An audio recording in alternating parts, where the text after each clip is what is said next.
Vivemos tempos difíceis, meus amigos. Felizmente, o bom senso prevaleceu e todos os campeonatos, aí, pelo menos a grande maioria deles, foram suspensos. Terminaram, não tem mais partidas com torcidas, sem torcida, enfim. Definitivamente eles tomaram uma decisão que já deveriam ter tomado há um tempinho atrás, né? E o que é o futebol nesse tempo, né? Como é que a gente fala de futebol nesse tempo sem bola?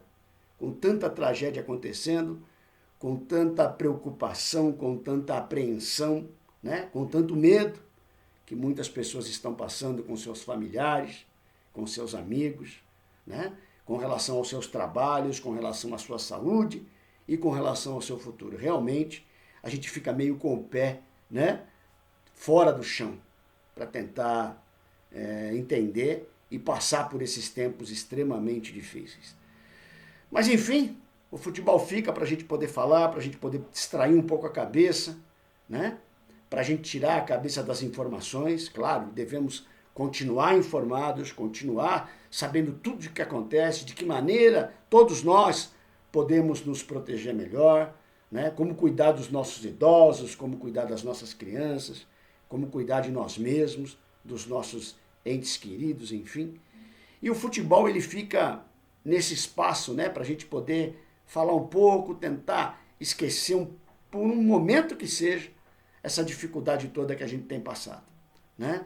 O São Paulo Raiz, nesse sentido, vai manter o seu trabalho, vai participar aí ativamente, poder comentar aquilo que a gente consegue de informação. Vai ser um período que basicamente não tem muita informação e nem muito o que falar. E nesse tempo a gente vai resgatar a história do São Paulo, a gente vai falar de expectativa, né? A gente vai de alguma maneira abordar uns temas aí para que todos os amigos aí também possam, como é que se diz?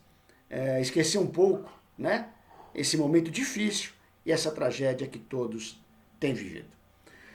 Rony Altieri, São Paulo Raiz na área, satisfação, prazer gigante poder falar com os amigos tricolores, amigos que continuam curtindo a página, amigos que se inscrevem, amigos que só têm feito aí a página crescer cada vez mais, né? Fico contente com os amigos que concordam, contente com os amigos que discordam, só não fico muito contente com quem ofende.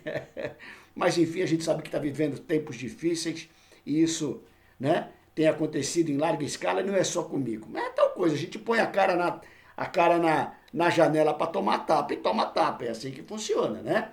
Mas enfim, vamos seguindo aí o nosso caminho, vamos falar um pouquinho.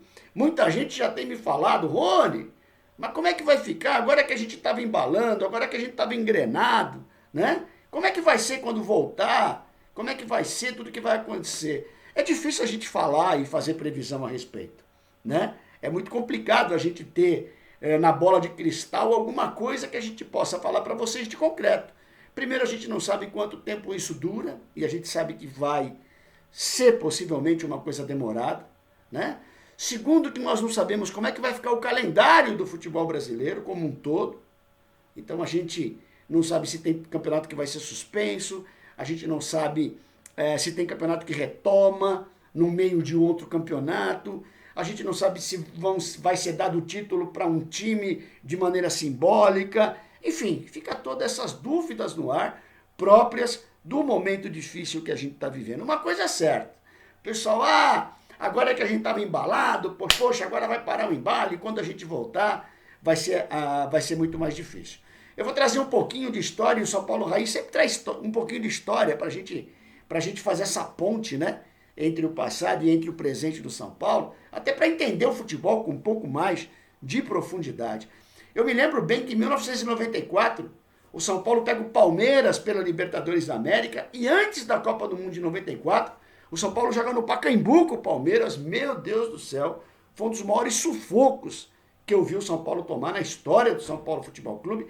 O Palmeiras massacrou o São Paulo e São Zete do Morumbi nesse dia fez milagre assim para perder a conta, né? Pegou muito, defendeu muito, fez uma partida excepcional e ainda no final teve um pênalti a favor do São Paulo que o João Paulo Oliveira acabou não dando. Diziam que ele era palmeirense, o juiz daquela época, e o João Paulo acabou não dando o pênalti a favor do São Paulo, um pênalti claro, o São Paulo ainda quase ganha aquela partida. Pois bem, o Palmeiras embalado, o Palmeiras com um timaço para a Libertadores, vai para a Copa do Mundo e na volta o São Paulo enfrenta o Palmeiras e ganha no Morumbi por 2-0 e elimina o Palmeiras. A gente já cansou de eliminar o Palmeiras da Libertadores, né? Os palmeirenses vão ficar bravos.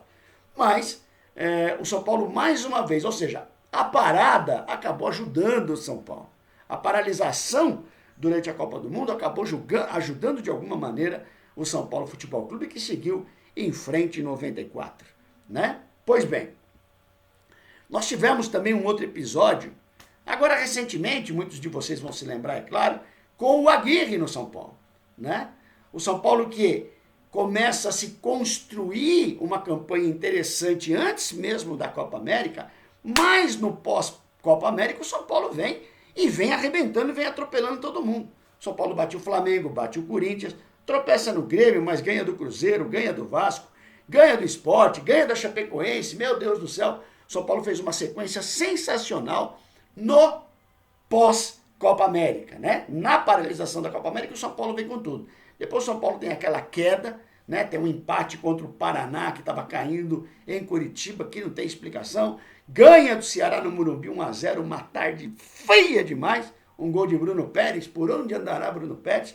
E depois o São Paulo começa, por todos os problemas aí que a gente já conhece, a ter uma linha descendente. Portanto, o São Paulo se favorece também da paralisação na Copa América e consegue fazer, nesse tiro pós-paralisação, fazer uma boa campanha até. Pois bem, gente, eu quero dizer o quê? Eu quero dizer que não necessariamente o São Paulo, depois dessa paralisação, que sabe-se lá quanto tempo vai demorar, o São Paulo vai parar de crescer, vai parar de evoluir, vai parar de desenvolver. O futebol é uma grande incógnita, né? Então, do mesmo jeito que muita gente já está acreditando que depois o time vai sentir a paralisação, eu estou mais confiante, eu estou extremamente confiante. Não tenho por que eu acreditar que por causa da paralisação o time vai cair. Claro que muitos times vão sentir isso daí, alguns times não vão sentir isso daí, e a gente espera que o São Paulo, na verdade, não sinta essa parada, né?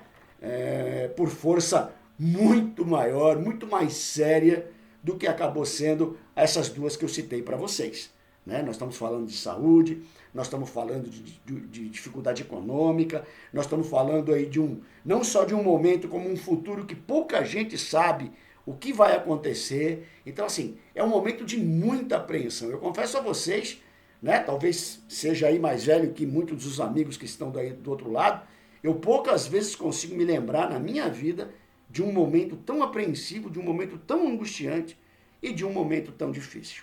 Mas é aquilo, né? A gente vai usar o futebol também, vai aproveitar o futebol nesses momentos para poder aliviar essa tensão, para poder sentir o coração um pouquinho mais leve, para poder falar do São Paulo, para poder comentar as coisas do São Paulo. E vocês continuem, por gentileza, colocando aí os seus questionamentos, né, nas perguntas. Essa semana também a gente viu lá o ranking, todos vocês viram o ranking do Fernando Diniz. Fernando Diniz que faz a melhor campanha depois de Ney Franco, né? Ney Franco foi o último treinador campeão com o São Paulo Futebol Clube na Sul-Americana. E o Diniz, depois de tantos técnicos que passaram, o Diniz é um treinador que consegue ter a melhor média, que consegue ter o melhor aproveitamento depois de Ney Franco. Eu costumo dizer o seguinte: contra números não existem argumentos. E é verdade, né? Como é que você vai falar alguma coisa a respeito dos números que estão aí? Tá certo? Do percentual de conquista, né, que o Diniz consegue nas partidas. Então, assim, é muito difícil você falar a respeito. Eu tive as minhas críticas sérias a Fernando Diniz e vocês acompanharam. Tem gente que fala: Rony, tá vendo? Você falou mal, o cara não sei o que lá. Ótimo, gente. Perfeito. Eu tô contente. Eu não estou em tempo de ficar olhando quem falou mal e quem falou bem. Eu estou satisfeito com o que está acontecendo, com o que estava acontecendo até esse momento. Eu só não entendia adequado a gente falar em evolução sem a vitória, independente dos aspectos que envolviam as derrotas ou empates do São Paulo. Sim, teve aí problema com a arbitragem, aí você tem que considerar. Mas, na verdade, o São Paulo criava várias oportunidades e não fazia gol. Por sinal, um problema bastante crítico do Fernando Diniz nas outras equipes que ele passou, né? Criava um número muito grande de oportunidades e não concretizava. Porém, parece que isso está sendo arrumado, parece que isso está sendo ajeitado. E no futebol é assim. Quando a coisa não vai legal, a gente critica mesmo. Critica no sentido de construir, de ajudar a construir, de ajudar a fazer com que a coisa melhore, né? A crítica, ela nunca é destrutiva. Como é que ela pode ser destrutiva ao São Paulo, a equipe que eu torço, a equipe que eu amo, como vocês também? Ela não é destrutiva. Ela serve, ela tem a tentativa de ajudar na reconstrução. E é claro, como eu sempre digo, não passa da minha opinião, apenas isso, né? Então é muito importante a gente enxergar esse tipo de coisa. E por que não também aplaudir e elogiar a hora que tem que elogiar? É assim que funciona o futebol, não tem novidade nenhuma. Portanto, o Diniz vem fazendo um trabalho interessante, vem melhorando, né? E aquilo que eu costumo falar, para mim evolução é o que aconteceu, por exemplo, nas 2 últimas partidas do São Paulo. O São Paulo enfrenta 2 bons adversários, né? 2 partidas importantes. Falamos de Libertadores e contra um campeão da Libertadores. Falamos de um clássico e contra um time que está sendo bem armado pelo Gesualdo, apesar do elenco extremamente limitado, né? O São Paulo ganha e ganha bem na Libertadores e o São Paulo vira um clássico no Morumbi, sem torcida inclusive, tá? Então, como não entender isso sim? Consistência dentro do campo e gols. Aí sim eu tenho o pacote completo da evolução.